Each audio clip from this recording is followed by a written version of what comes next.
My name is Fern.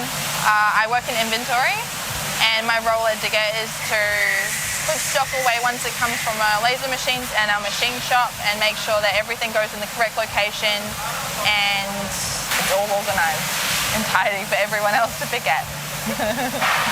It's really impressive as well being able to see our parts being made from scratch here.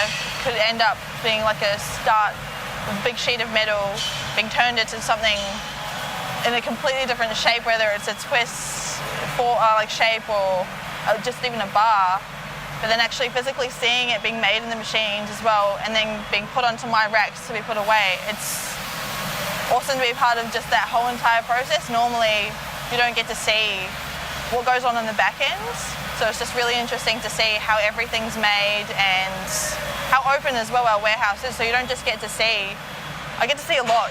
So you get to see the welders, you get to see fabrication, powder coating, all of that stuff. So it's really cool.